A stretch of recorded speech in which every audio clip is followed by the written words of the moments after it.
Sa araw na ito, ating tatalakayin kung paano natin mapaiksi ng 15 years ang ating 30 years housing loan sa Pag-ibig.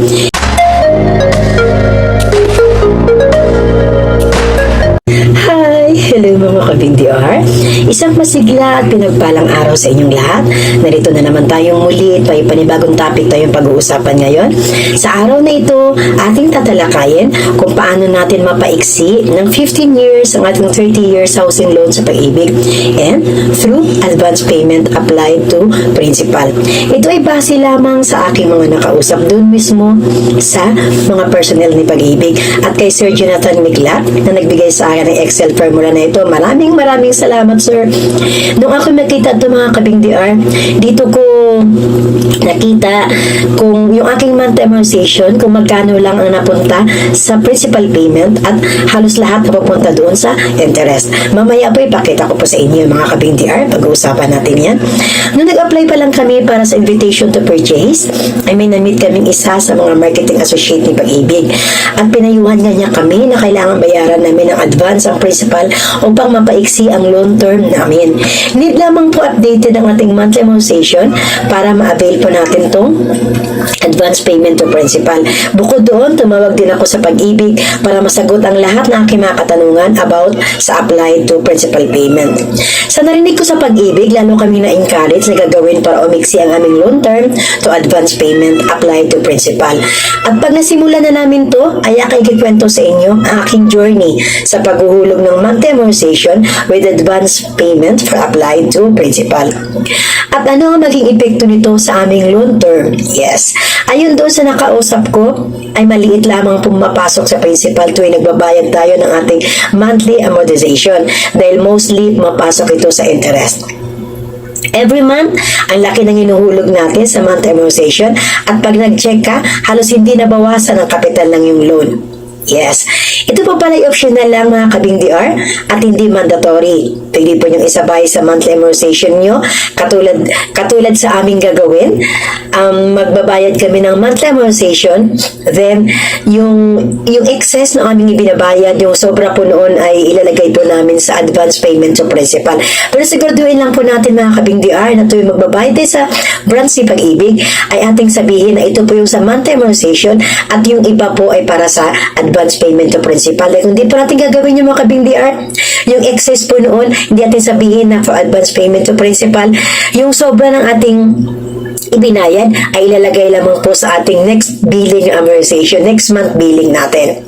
Kaya mga ka-BDR, ito naman po ay pwede po natin gawing monthly, pwedeng quarterly, or per annum ang principal payment natin.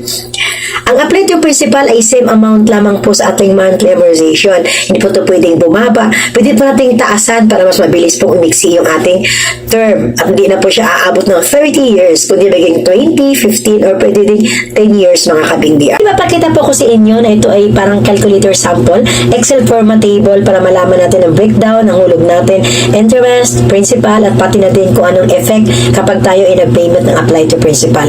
Ito po ay sample computation lamang ng Excel, monthly amortization natin, at kung tayo yung mag-advance payment to principal. Kaya nung ginawa ko ito mga ka-BDR, nagulat din ako. Mas maganda talaga na gagawin, I encourage kahit sa sarili ko po namin na ito po ay ating gagawin po para po hindi na po humaba yung term na parang nakakatamad na.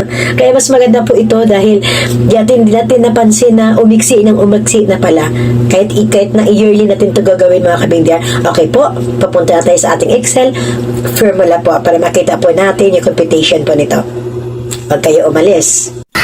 Okay po mga ka-BDR, binuksan po natin yung virtual Pag-ibig ng anak ko para makita po natin yung loan namin na housing loan namin sa Pag-ibig at magkano naging balance. Ito po housing loan at ito po yung balance 529,977.37 at ito po yung loan value is 529,550.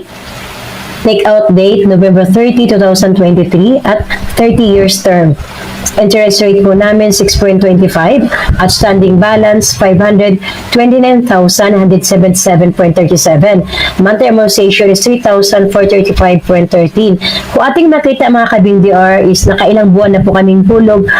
Halos po is konti lang po yung nabawas po sa aming principal po payment. halos napunta po sa interest. Pag-uusapan po natin yan mamaya mga kabing DR. Kita po natin ito po yung pinaka-loan namin. Nakita niyo po kanina sa virtual pag-ibig na pinakita ko po sa inyo. Ang aming pong loan, housing loan namin sa pag-ibig is 529,550.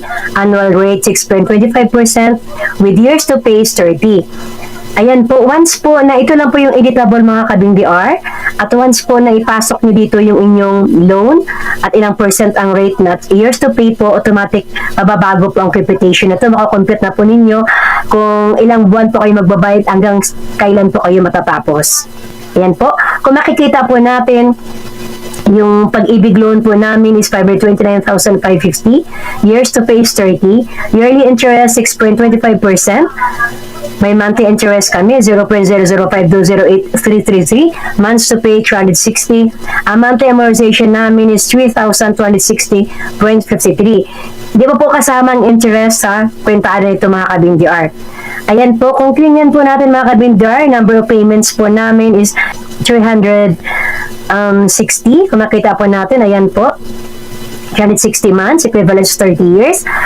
At kung tatapusin namin paghulog po lahat, ay maghuhulog kami ng 1,173,790.96. Kung saan nagkaka-interest po ito ng 644,240.96.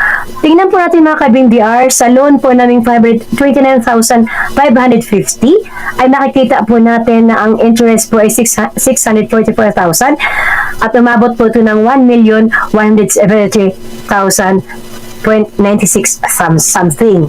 Yan po, babalik po tayo sa taas mga kabing DR.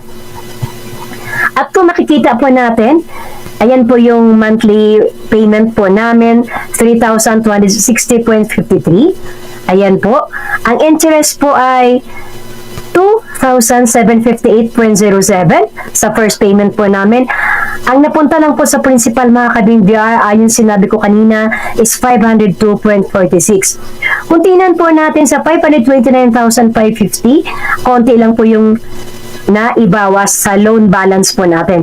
Sa second buwan na pagbabayad po namin, kung makita po natin, ang interest po ay umabot ng 2,755.46 at 505.07 naman ang nabawas lang sa principal. At parang walang nababago po sa ating loan balance. Kung isipin po natin hanggang sa following months po nito, yan po hanggang sa following months, ganun na ganun pa rin po. Ang laki po ng interest sa aming monthly payment, ang laki po ng interest po, napakaliit lang po ng nabawas po sa ating principal payment. At ano po magiging solusyon nito mga kabing DR? Ito po yung pag-uusapan po natin sa susunod po na video. Para po umiksi ang ating loan at hindi na po ito aabot ng 30 years, din nakakapagod na po mga kabing DR. Baka 50 mahigit na yung anak ko bago niya matikman yung bahay na ito na maging sarili at wala na rin kami nung time na yon. Kaya mga kabing DR, ito ginawan ko na po. Ayan, yung advance payment to principal loan, nilagyan ko na po ng hulog. Halimbawa po yung monthly payment amortization namin is 3,260.53. Maghuhulog po kami sa principal loan ng same amount or pwede din pong mas mataas pa mga kabing DR. Ayan, 3,260.53 monthly ay maghuhulog din kami hanggang 8 years and 8 months. At kung makita natin mga kabing DR, pagdating niya ng 9 years ay negative na siya. Napakalaki na natipid natin mga kabing DR. For 30 years, nakatipid po tayo mga kabing DR, naging 9 years na lang yung babayaran natin. Hindi na tayo aabot ng 30 years or 360 months. Tingnan natin kung magtatali po siya o mag-0-0 po siya mga kabing DR. Yan po. Ito po mga kabing DR, 2,270.58. Atin po i-add sa 11.83. 2,270.58. Yan po. Add natin sa 11.83. Ayan mga kabing DR, kung nakita natin, ay dito po ay paid na po tayo dyan. Ayan, paid na po tayo dyan. At ang ating pong babayaran ay 2,270.58 na lang. Plus yung interest na 11.83 ay 0-0 na po tayo mga kabing DR. At kung makita natin mga kabing DR, ang laki po na natipid natin mga kabing DR. Ayan po. Dahil doon po sa una po natin nakita kanina nang hindi pa natin hinuhulugan yung ating advance payment to principal, ang ating monthly payment na 3,260.53 for 30 years ay maghuhulog ako dapat ng 1,173,790.6. For dito mga kabingdor ay 926,000 na lang 326.49 for 9 years. At interest naman niya, yung hindi pa ako naghulog ng advance payment to principal is 664.240. Pero dito ay nalaki ng ating nabawas sa interest. Ang ating babayarang interest na lang is 448,564.18 mga kabing-DR. At kung makikita natin mga kabing-DR, ayan po, naghulog tayo ng advance payment to principal loan halagang 339,095.12 mga kabing-DR. Ang laki po, natipid po natin. Makikita natin mga kabing-DR, ayan po, naghulog tayo ng advance payment to principal loan halagang 339,095.12 mga kabing-DR. Ang laki po, natipid po natin.